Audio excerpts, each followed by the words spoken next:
مساء الخير، ازيكم يا حبايبي؟ عاملين ايه؟ يا رب تكونوا بخير. النهارده هنعمل مع بعض مكرونه بشاميل. هنعملها جوسي وطريه جدا وبشاميل كتير. مش هطول عليكم، هنوريها لكم بس من جوه ونبتدي مع بعض.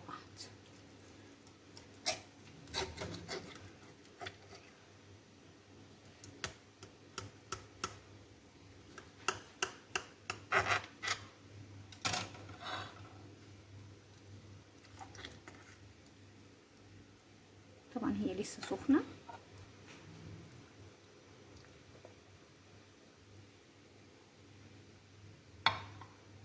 شايفين شكلها من جوه هي قد ايه طريه.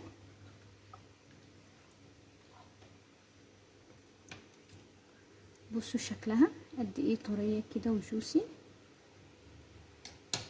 يلا نبتدي مع بعض. اول حاجه معانا غلينا ميه، حطينا فيها ملح بس، ما بنحطش زيت للمكرونه بتاعت المكرونه بالبشاميل. هننزل بالمكرونه، هنسيبها تستوي بس هتبقى نص سوا مش سوا كامل.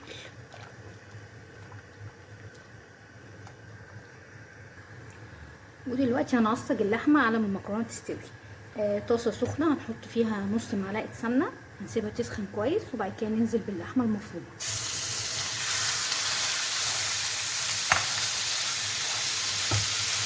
هنشوحها كويس من كل ناحيه. وده شكل اللحمه بعد ما اتشوحت كويس. هننزل عليها بالبصل،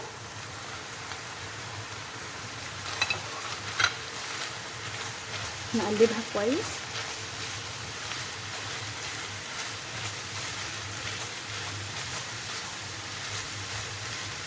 وبعد كده ننزل بالتوابل، ملح،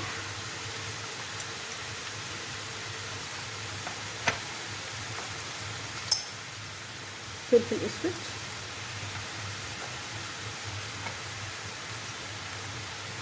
سبع بهارات،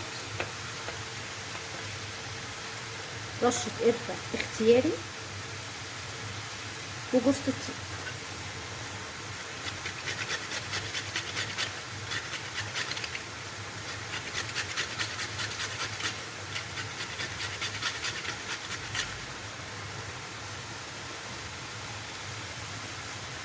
هنقلبها كويس لحد ما السوائل اللي في البصل تنشف. وده شكلها بعد ما البصله دبلت نهائي وما فيهاش اي سوائل. يعني بصوا تحت كده اهو ما فيش اي سوائل خالص. هنبتدي ننزل بعصير طماطم او صلصه. انا هشتغل بصلصه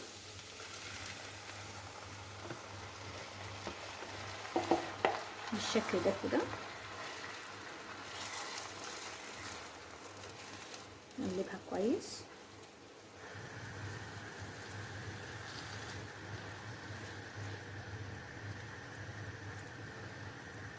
هننزل عليها بمعلقه سكر.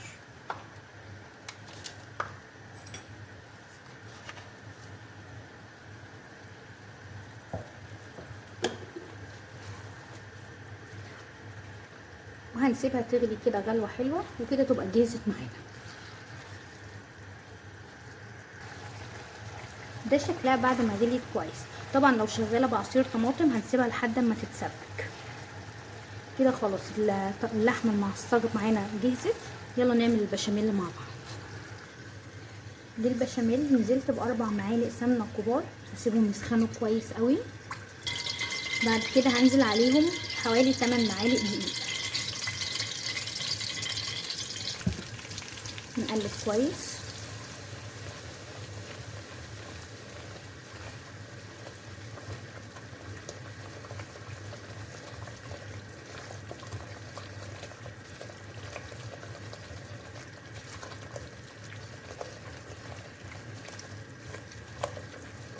وانا بحمر الدقيق هنزل عليهم ب4 مكعبات مرقه،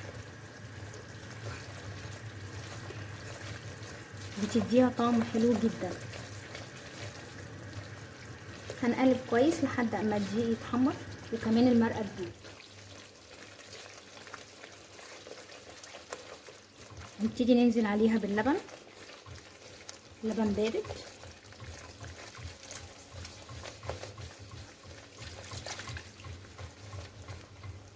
نقلب كويس عشان ما تكلكعش مننا.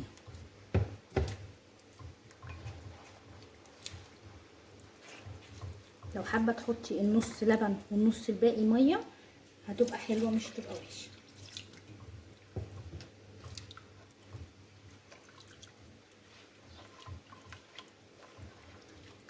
هنزود اللبن بالتدريج لحد ما نوصل للقوام المناسب. وادي شكل البشاميل بعد ما اخد القوام كويس، ولا هو خفيف ولا هو تقيل قوي. انا استعملت حوالي لتر ونص لبن وكملت الباقي ميه. هننزل بالتوابل، رشه فلفل ورشه بهارات. انا طبعا حطيت مرقه فمش هحط ملح، ورشه جوز الطيب. لو مش حابه تحطي المرقه هنحط ملح عادي مع التوابل.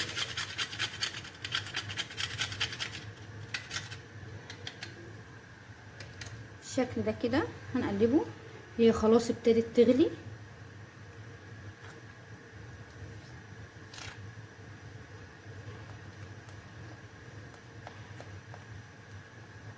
كده البشاميل جاهز معانا. يلا نرص طاجن البشاميل مع بعض. اول حاجه هننزل بطبقه كويسه كده من البشاميل، نفردها كويس.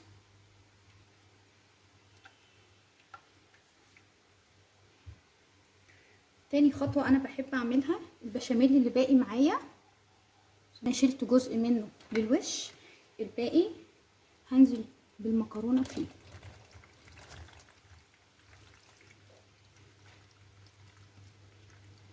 كده هتبقى كل حته في المكرونه هتبقى شاربه من البشاميل.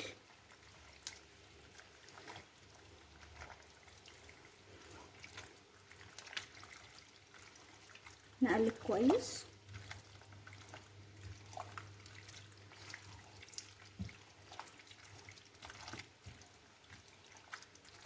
بالشكل ده كده نبتدي ننزل بنصها في الطاجن.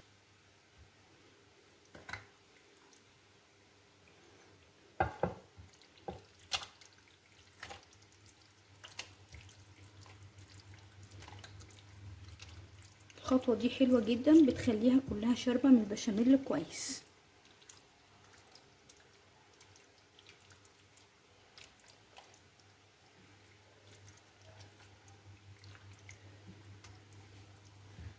نبتدي ننزل باللحمه المفرومه.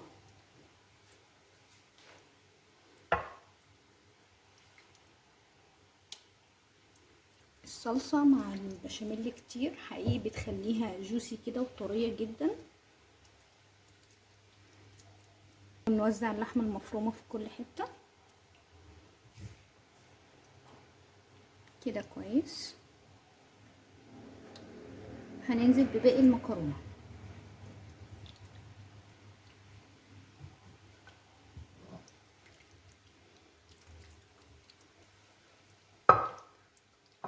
نوزعها كويس برضو.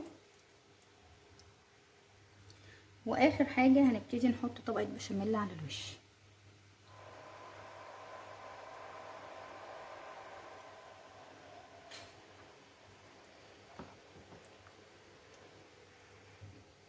كده طاجن البشاميل جاهز معانا. اخر خطوه معانا بضايه، رشه ملح ورشه فلفل، نضربها كويس.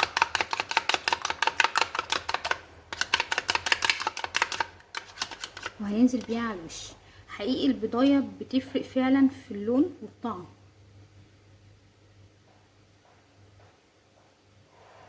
نحاول نفردها كل ناحيه.